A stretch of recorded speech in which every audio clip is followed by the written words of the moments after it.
cleaner told the rich paraplegic woman, "You'll walk again." She laughed and then cried with emotion. Margaret Wilson felt the weight of loneliness echoing through the empty halls of her mansion. 3 years had passed since the doctors confirmed she would never walk again, and each day seemed longer than the last. Then Frank Johnson, the new cleaning staff member, stopped in front of her and spoke with a conviction that left her speechless. "You will walk again," he declared, holding a cleaning rag between his calloused hands. Margaret couldn't hold back a bitter laugh. She had spent a fortune on the best specialists in the country, tried every possible treatment. How could a simple cleaner have hope where science had failed? "I'm sorry, Frank, but I don't think you understand the severity of my situation," she replied, trying to maintain her composure. "I understand more than you think," he said softly. "My daughter Susan went through the same thing. The doctors said she'd never walk again. Today she works at a store downtown and walks there every day." Something in his voice made Margaret stop smiling. There was a sincerity that touched her heart deeply. Tears welled up in her eyes, and for the first time in years, she felt a flicker of something she had buried long ago. Hope. "How?" she asked, her voice trembling. Frank stepped closer respectfully, setting aside his cleaning supplies. "I met a very wise man when my Susan was recovering. He taught me different exercises, things doctors don't do. I can't promise anything, but if you'd like, I can show you some of what I learned." Margaret looked down at her motionless legs beneath the blanket. She had tried everything: conventional physical therapy, hydrotherapy, even expensive experimental treatments. Every failed attempt had left a deep mark on her soul. "Why would you do this for me?" she asked. "Because I know what it's like to watch someone you love suffer without hope," Frank replied, "and because I believe everyone deserves a second chance." Nancy Cooper, her personal assistant of 10 years, entered the hall just then and sensed the tension in the air. "Mrs. Wilson, do you need anything?" she asked, casting a suspicious glance at Frank. "Frank was telling me about some exercises that might help," Margaret explained. Nancy immediately stepped between them, assuming her protective role. "Ma'am, with all due respect, medical treatments should be handled by qualified professionals. We can't take unnecessary risks." Margaret sighed. Nancy was right, as always, but something inside her screamed to try one more time. "What exactly would you do?" she asked Frank, ignoring Nancy's disapproving look. "First, I'd need to touch certain points on your legs to feel how the muscles are. Then, some very gentle movements, exercises that work muscles that are usually overlooked." Nancy crossed her arms, clearly displeased. "Mrs. Wilson, you've already been through so much. Don't you think it's best to talk to Dr. Michael first before trying anything new?" Margaret thought of Dr. Michael Stevens, her neurologist. A competent man, but 2 years ago he had been adamant there was nothing more to be done. Her spinal cord was completely damaged. "1 session," she finally said. "If I don't feel any difference, we stop there." Frank nodded respectfully. "Let's do it in your physical therapy room. There's a proper mat there and more privacy." Dear listener, if you're enjoying the story, please take a moment to like and especially subscribe to the channel. It helps us a lot as we're just starting out. Now continuing. Half an hour later, Margaret was lying on the mattress in the room that had become her refuge and torment for the past 3 years. Frank washed his hands carefully and approached with the reverence of someone who understood the sacredness of that moment. "I'll start by working on a few points, Mum. If you feel any discomfort, let me know right away." He placed his hands on Margaret's right calf and began pressing gently on specific points. To her surprise, there was something different there. It wasn't pain, but it also wasn't the total lack of sensation she had grown used to. "I feel something," she murmured, almost in disbelief. Frank smiled faintly. "That's a good sign. The muscles are responding to the stimulus, even if very subtly." He continued working, moving to different points on both legs. With each touch, Margaret felt small waves of sensation she had forgotten existed. "My daughter had an injury to her 3rd lumbar vertebra," Frank shared as he worked. "The doctors said she'd never walk again. But old Sam, a man I met at the county hospital, taught me that sometimes the body finds alternative pathways when we stimulate the right points. Who was this Sam? Margaret asked, genuinely curious. An old masseur who worked at a rehabilitation clinic. He didn't have a degree, but he had 50 years of experience helping people. He said he learned these techniques from a Chinese physical therapist who came to the US in the 60s. Margaret closed her eyes, focusing on the sensations. It was as if her body were waking from a deep sleep. What else did he do with your daughter? Isometric exercises, muscle contractions without movement to strengthen what was still working, and then assisted movements where I moved her legs while she tried to control the motion. When Frank finished the first session, Margaret felt strangely energized. There were no miracles, but something had definitely changed. "Can we try again tomorrow?" she asked. "If you'd like, I can come after my regular work hours. I won't charge you, of course." Nancy, who had remained in the room observing everything carefully, approached after Frank left. "How do you feel?" "Different," Margaret admitted. "I can't explain it, but it's like there's life in my legs for the first time in 3 years. Mrs. Wilson, I'm worried. What if this is just false hope? I don't want to see you suffer another disappointment." Margaret understood Nancy's concern. Her assistant had been there for every failed attempt, had held her hand through every hopeless consultation. "Nancy, I know you're protecting me, but I have to try. If it doesn't work, at least I'll know I tried everything." That night, Margaret barely slept. Every small sensation in her legs seemed magnified. Was she imagining things, or was something really happening? When her husband, Richard Wilson, returned from his business trip the next day, she was eager to share the news. "Richard, you won't believe what happened," she said, trying to contain her excitement. Richard, a 55-year-old man who had built a real estate empire on pragmatism, listened to the story with growing skepticism. "Margaret, you can't be serious. A janitor giving you medical treatment?" "He's not giving me medical treatment. It's just exercises, gentle massages." "Exercises prescribed by who? Where did this man study? What credentials does he have?" Margaret felt the familiar tension rising between them. Since the accident, Richard had become even more controlling, more protective, and more distant. "Richard, for the first time in 3 years, I felt something in my legs. Can't you just be happy for me?" "I won't be happy watching my wife get fooled by charlatans," he replied sharply. "Do you think I wouldn't try anything to see her walk again? But I won't allow opportunists to profit from her desperation." Richard's words cut deep. Desperation. Was that how he saw her quest for recovery? "So you think I should just give up? Accept that this wheelchair is my fate forever?" Richard sighed, running his hands through his graying hair. "Margaret, we've tried everything. The best doctors, the best clinics. Maybe it's time to accept reality and focus on having the best quality of life possible under the circumstances." "Under the circumstances," she repeated bitterly. "What circumstances are those, Richard? Being stuck in this house forever while you go on living your life normally?" "It's not like that, and you know it," he said, but there was something in his voice that sounded unconvincing. That same night, Richard had a serious talk with Nancy. "I don't want that man doing anything else with my wife. Find a polite way to dismiss him." Nancy was torn. On one hand, she understood Richard's concern. On the other, she had seen something in Mrs. Wilson she hadn't in years: genuine hope. "Mr. Richard, I know your intentions are good, but Mrs. Wilson really seemed better after the session with Frank." "Nancy, you're an intelligent woman. You know very well that temporary psychological improvements don't mean a cure. I won't risk my wife's health on fantasies." The next day, when Frank arrived for the second session, Nancy intercepted him in the garden. "Frank, we need to talk." He noticed the seriousness in her tone. "Did something happen?" "Mr. Richard doesn't want you to continue with the exercises. He's worried about Mrs. Wilson's safety." Frank nodded slowly, as if he'd expected this. "I understand. Her husband has every right to be concerned." "Frank, I saw the change in Mrs. Wilson yesterday. She was more animated than in the last 3 years. Doesn't that mean something?"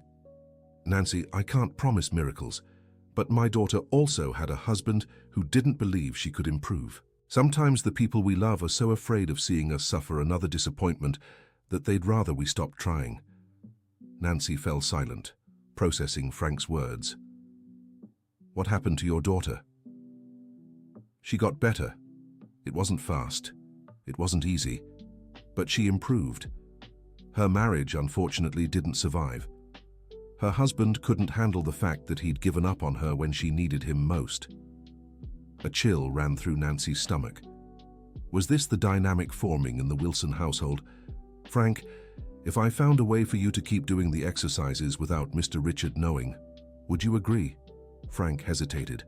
I don't like deceiving anyone, Nancy, but I also don't like seeing someone give up when there's still hope. Let me talk to Mrs. Wilson first. When Nancy relayed the conversation to Margaret, her reaction was immediate. I won't give up, she said, with a determination that surprised even herself. If Richard can't support me in this, I'll do it alone. Mrs. Wilson, are you sure? This could cause problems in your marriage.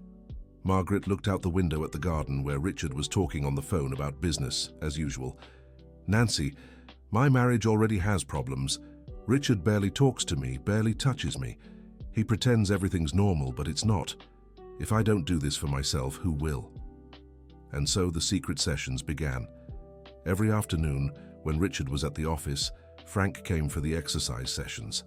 Nancy kept watch, making sure no one else entered the physical therapy room. For the first 2 weeks, the progress was subtle. Margaret could contract some thigh muscles that previously didn't respond. Small contractions, almost imperceptible, but to her they represented monumental victories. Do you see this contraction here? Frank pointed to a muscle on Margaret's left thigh. It means the nerve is still sending signals. Weak, but it's there. What does that mean? That there's a pathway. It might be different from before, but it exists. Margaret felt like a child rediscovering her own body. Every tiny sensation was celebrated. Every involuntary movement was a sign of hope. Dear listener, if you're enjoying the story, don't forget to like and especially subscribe to the channel. It helps us a lot as we're just starting out. Now, continuing. During the 3rd week, something extraordinary happened. Margaret was focused on an isometric contraction exercise when she felt her right foot move slightly. Frank, did you see that? She shouted, nearly crying from emotion. Frank grinned widely. I sure did, ma'am. And I recorded it too, he said, showing her his phone. They had started recording the sessions at Nancy's suggestion, wanting to document any progress to show the doctors later. Can I see the video? When Margaret watched the footage, tears streamed down her face. There it was, clear as day, her right foot making a small downward movement. 3 years, she whispered. 3 years without moving a toe, and now we'll work on making that movement stronger, Frank said. But Ma'am, there's something important I need to say. Margaret looked at him, noticing the seriousness in his expression. What is it? It's time to tell your husband. He needs to know what's happening. It's not right to keep hiding it. Margaret's stomach tightened. She knew Frank was right, but she feared Richard's reaction. What if he forbids it? What if he doesn't believe me? If he truly loves you, he'll want what's best for you, and we have the videos as proof. That night, Margaret waited until Richard finished dinner before bringing it up. Richard, I need to show you something. She took out the tablet and played the video of her foot moving. Richard watched silently, replaying the clip again and again. When was this recorded? He asked, his voice controlled. This afternoon. And that man is still coming here. Margaret took a deep breath. Yes, and it's thanks to him that this is happening. Richard set the tablet down harder than necessary. Margaret, you lied to me. All of you lied to me. Richard, if I had told you, would you have allowed it? That's not the point. The point is trust. How can I trust you if you hide things this important? How can I trust you if you don't support me when I need you? She shot back, surprising herself with her own courage. The argument that followed was the most intense they'd had in years. Richard accused Margaret of being reckless and stubborn. Margaret accused Richard of being controlling and hopeless. You gave up on me, Richard, she said, finally voicing what she'd felt for so long. You gave up on us. I didn't give up. I accepted reality. What reality? The reality is that my foot moved today for the first time in 3 years. The reality is there's hope, and you refuse to see it." Richard fell silent for a long moment. "Margaret, I can't go through this again. I can't watch you get your hopes up just to be crushed if it doesn't work." "So you'd rather I stay broken forever?" The words hung in the air. Richard realized he'd gone too far, but pride kept him from backing down. "I'll sleep in the office tonight," he said, leaving the room. Margaret was left alone with her tears and her legs, which for the first time in 3 years held a spark of hope. The next morning, Nancy found Margaret still awake in the living room. "Couldn't sleep, Mrs. Wilson?" "I couldn't. I keep wondering if I'm doing the right thing." "What does your heart tell you?" "My heart says to keep going, but my mind worries about my marriage." Nancy sat beside her. "Mrs. Wilson, can I share something personal?" "Of course." "My father became paraplegic when I was 15. My mother spent 3 years taking care of him, but never encouraged him to try to improve. She said it was better to accept the situation. He grew depressed, withdrawn, bitter. Until one day, he met a group of people in the same situation who helped each other. They encouraged him to try more intensive physical therapy, not to give up. You know what happened?" "What?" "He didn't walk again completely, but he regained enough movement to live independently. And more importantly, he rediscovered his joy for life. My mother, though, couldn't accept that he didn't need her as much anymore." The marriage ended. Margaret absorbed the story in silence. "What are you trying to tell me?" "That sometimes the people we love get so used to our dependence that they fear our independence. It's not malice, it's fear of change." That afternoon, when Frank arrived for the session, Margaret was determined. "Let's double our efforts today. I want to make as much progress as possible. Mrs. Wilson, recovery isn't a sprint. It's a marathon. Rushing too much can cause injuries. I know, but I feel I need to prove to Richard that this is real." Frank stopped what he was doing and looked at her seriously. "Ma'am, can I tell you something about my daughter?" "Of course." "When she started improving, she became obsessed with proving to her husband she was right. She pushed herself so hard with exercises that she caused a muscle inflammation, setting her recovery back 2 weeks. Margaret understood the message. "Are you saying I should be patient?" "I'm saying you should do this for yourself, not to prove anything to anyone. When our motivation comes from the right place, the results are better." They continued the exercises at the proper pace. Margaret managed to move her right foot 3 times during the session, and for the first time, she also felt a slight twitch in her left foot. "Frank, can I ask you something personal?" "Sure. How did your daughter handle her husband's doubts?" Frank sighed. "At first, she was hurt like you. Then she got angry. But after a while, she realized the problem wasn't that he didn't believe in her. The problem was he was so afraid of seeing her suffer again that he'd rather she didn't try at all." "And how did she resolve it?" "She talked to him, explained that suffering while trying was better than suffering by giving up, that she needed hope to live, even if there was a risk of disappointment." "And did he understand?" "Not right away. It took time. But when she regained enough movement to stand with support, he finally realized he'd been selfish." "Selfish?" "Yes. He was protecting his own feelings, not hers. It's easier to accept a bad situation than risk a bigger disappointment." Margaret reflected on those words all night. The next morning, she went to Richard's office. "Can I come in?" Richard was on the phone but motioned for her to approach. When he hung up, he waited for her to speak. "Richard, I understand you're afraid. So am I." He looked at her, surprised by her conciliatory tone. "I'm afraid of deluding myself, of facing another major disappointment. But I'm even more afraid of spending the rest of my life wondering what if." "Margaret, please let me finish. You're trying to protect me from pain, but I'm already in pain. I suffer every day in this chair. I suffer watching you pull away from me. I suffer seeing our life stagnate." Richard lowered his gaze.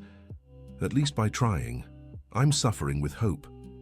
It's a different kind of pain, more bearable." "What if it doesn't work?" he asked quietly. "Then at least we'll know we tried everything. And you can support me through the disappointment instead of letting me go through it alone." Richard stayed silent for a few minutes. "Show me the videos again," he finally said. Margaret spent the next 30 minutes showing all the documented progress. Richard watched carefully, asking technical questions about the exercises and methods used. "I want to talk to this Frank," he said at the end, "to forbid him, to understand better what he's doing." That afternoon, Richard joined the exercise session. At first, he was tense, questioning every movement, but gradually relaxed as he saw Frank's care and competence. "Frank, where did you learn these techniques?" Frank told the whole story of old Sam, the former masseur who had helped his daughter. He explained the pressure points, the progressive isometric exercises, the importance of persistence.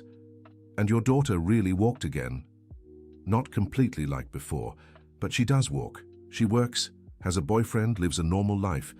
She uses a cane for long distances, but in daily life she's independent." Richard watched Margaret doing the exercises. For the first time in years, she seemed to have purpose, seemed to be fighting for something. "How long did it take for your daughter to reach that stage?" he asked. 8 months for the first supported steps, a year and a half to walk with a cane, 2 years for near total independence. Richard did the math in his head. It was enough time for significant results, but also enough time to build hope and then face disappointment. "Frank, be honest with me. What's the real chance my wife will walk again?" Frank thought carefully before answering. "Mr. Richard, I'm not a doctor. I can't give percentages. But I can say she's responding to the exercises better than my daughter did at first. That's a good sign." "And if it doesn't work?" "If it doesn't work, at least she'll have stronger muscles, better circulation, more energy. Even if she doesn't walk, she'll have a better quality of life." Richard looked at Margaret, who was focused on a muscle contraction. "Did I do it?" she asked excitedly. "You did," Frank confirmed, smiling. At that moment, Richard made a decision. "Margaret, if this is important to you, then it's important to me too. I'll fully support this treatment." The tears in Margaret's eyes were the best response he could have received. From that day on, Richard became an active participant in the recovery process. He learned the exercises to help Margaret on days Frank wasn't there. He researched alternative rehabilitation techniques. He even consulted doctors about combining Frank's exercises with conventional physical therapy. Dear listener, if you're enjoying the story, take a moment to like and especially subscribe to the channel. It helps us a lot as we're just starting out. Now, continuing, Dr. Michael Stevens, Margaret's neurologist, was intrigued when she arrived for her routine checkup with videos of her progress. "Margaret, this is truly remarkable," he said, reviewing the footage. "I can't scientifically explain how this is happening, but it is happening." "Doctor, what do you think of the exercises I'm doing, Doctor?" Michael watched the videos of the sessions with Frank. "They're unconventional techniques, but I don't see anything harmful. In fact, some of these exercises are similar to what we use in neurological rehabilitation, just applied differently." "Can I keep going?" "You can, but on one condition. I want to examine you every 2 weeks to monitor progress and ensure there are no risks." "And do you think I can walk again?" Dr. Michael hesitated. His medical training had taught him to be cautious with hope. "Margaret, your case challenges much of what we know about spinal cord injuries. 3 years ago, I would have said it was impossible. Today, seeing these videos, I no longer know what's impossible." This conversation gave Margaret even more determination to keep going. The progress began to accelerate. In 2 weeks, she could move both feet.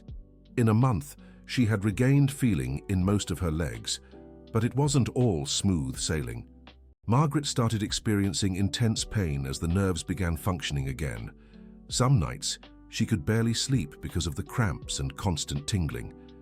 "Frank, is this normal?" she asked during a particularly difficult session. "Unfortunately, yes. It's a sign the nerves are trying to reconnect. It's painful, but it's a good sign." "Did my daughter go through this too?" "She did. It was 2 hard months. She took warm baths before bed and massaged with arnica oil. It helped a little." Richard proved tireless during this difficult time. He spent hours massaging Margaret's legs, prepared relaxing baths, and even slept on the floor beside her bed when the pain was too much.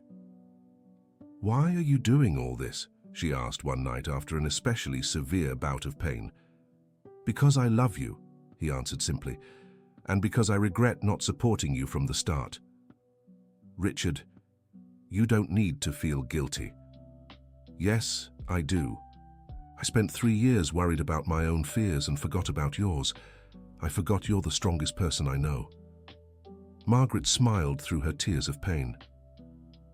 "You think I'm strong?" "I always have. That's why I fell in love with you 20 years ago. I just forgot for a while." These moments of intimacy strengthened their marriage in a way Margaret hadn't expected. Adversity, instead of driving them apart, was bringing them closer than ever. After 3 months of treatment with Frank, Margaret achieved what had seemed impossible, standing with support. It happened on a Tuesday morning during a regular exercise session. "Let's try something new today," Frank said. "I want you to try holding onto the parallel bars and lifting your body weight." Margaret had tried this before, always without success, but something was different that day. When she focused and pushed, she felt her legs respond in a new way. Slowly, very slowly, she rose to her feet. "I'm standing," she whispered, hardly believing it. "Yes, you are," Frank confirmed, moved. Richard, who had been working in the office, heard the shouts of joy from the physical therapy room and ran to see what had happened. When he saw Margaret standing, gripping the bars, her legs trembling with effort but holding her weight, he couldn't hold back his tears. "My love," he said, approaching carefully. "You did it." Margaret stayed on her feet for only 15 seconds before her legs gave way. But those 15 seconds were worth years of hope. That night, they celebrated quietly. Richard made Margaret's favorite dinner, and they ate in the physical therapy room beside the parallel bars that had witnessed the morning's miracle. "Frank, how can I thank you?" Margaret asked. "You don't need to thank me, Mom. Seeing you stand is the greatest thanks I could receive." "But you changed my life. You changed our lives." Frank smiled. "You changed your own life. I just showed you the way. The journey was all yours." In the following days, Margaret practiced standing several times a day. Each session lasted a little longer than the last. In a week, she could stand for 2 minutes. In 2 weeks, 5 minutes. "Doctor." Michael was astonished by the follow-up tests. "Margaret, there's neurological activity in regions of your spine that were completely inactive 6 months ago. I can't explain how this is possible." "Doctor, can I try to take a few steps?"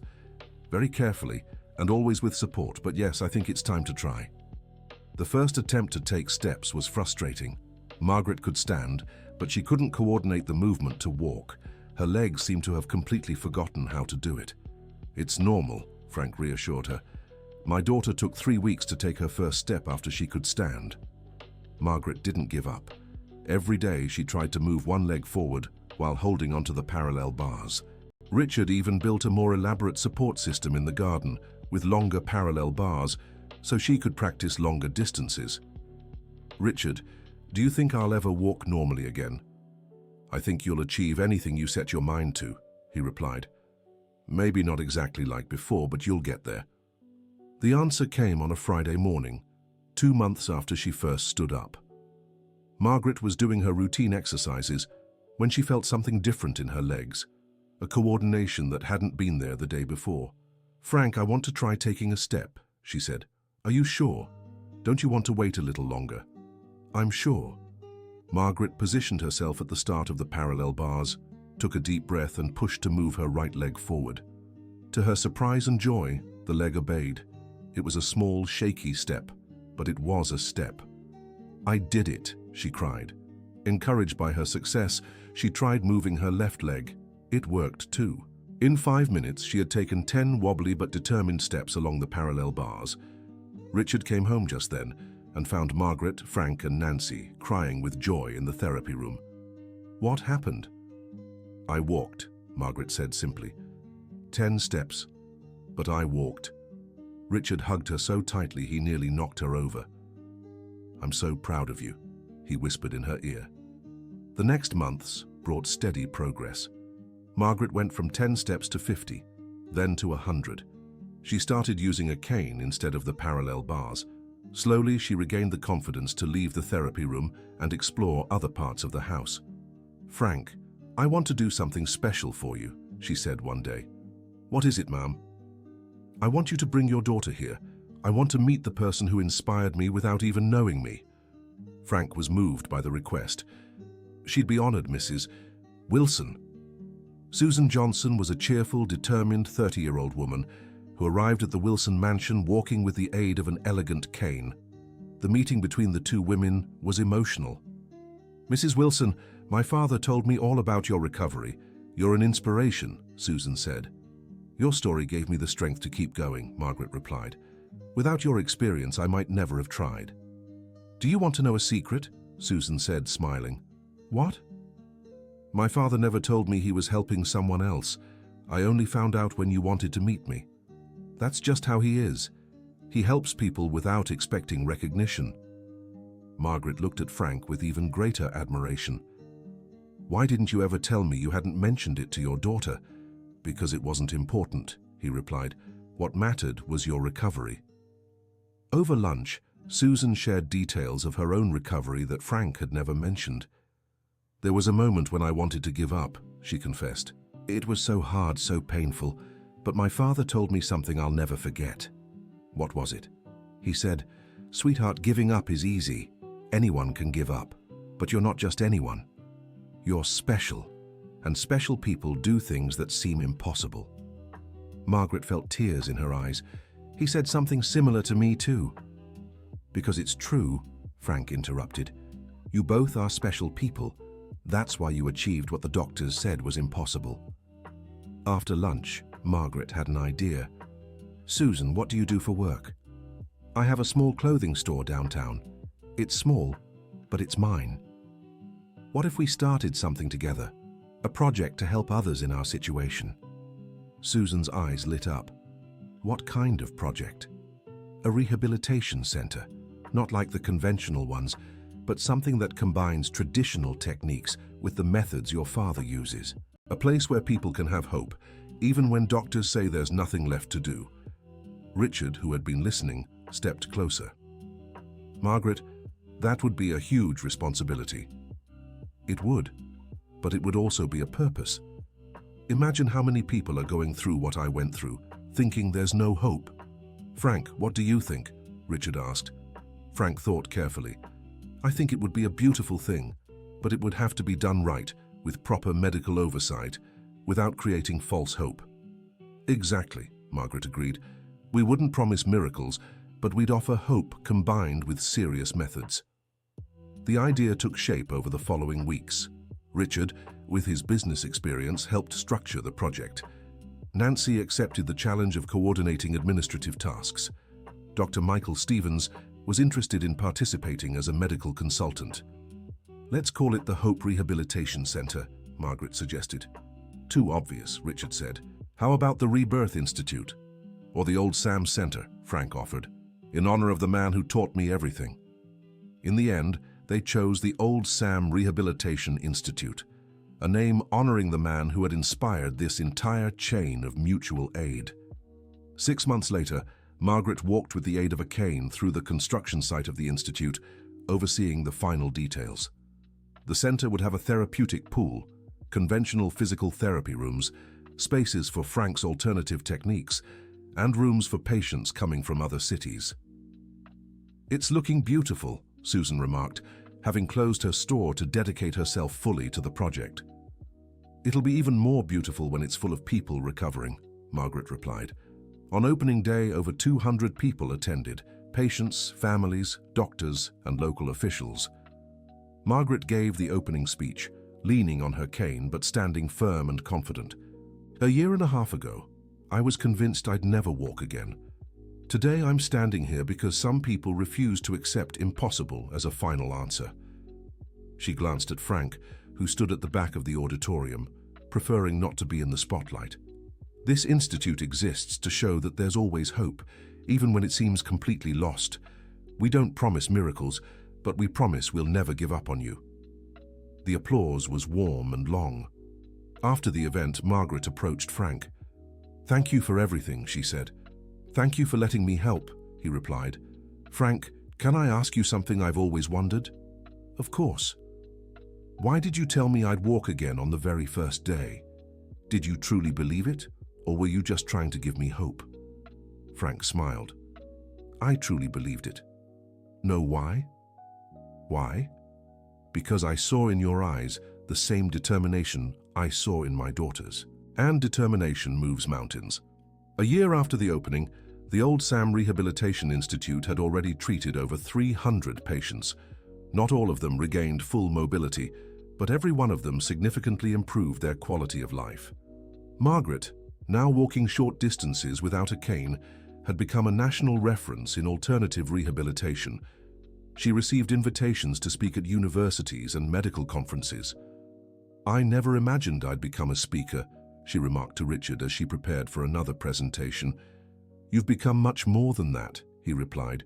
You've become a symbol of hope. We have, she corrected. I couldn't have done any of this alone. Richard hugged her tenderly. Margaret, can I say something? Of course. That accident, as terrible as it was, brought us back together. I'd forgotten how incredible you are. Richard, the accident didn't bring us back. The decision to fight together did. They were right. Their marriage had grown stronger in ways they never thought possible. Facing adversity together had created an intimacy and bond that hadn't existed before. Frank continued working at the Institute, now as the coordinator of alternative rehabilitation, with a fair salary and professional recognition. He had helped train a team of 10 therapists in the techniques he'd learned from Old Sam. Frank, have you ever thought about writing a book on these techniques? Dr. Michael suggested during a medical team meeting. I'm not much of a writer, Doc. I'll help you, Margaret offered. We can write it together.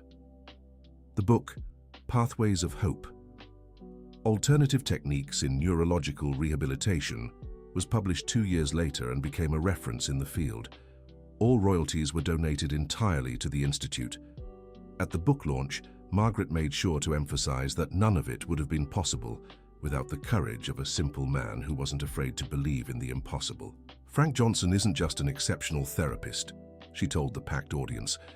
He's proof that wisdom and skill don't depend on diplomas, but on experience, dedication, and above all, love for others. The crowd rose in applause.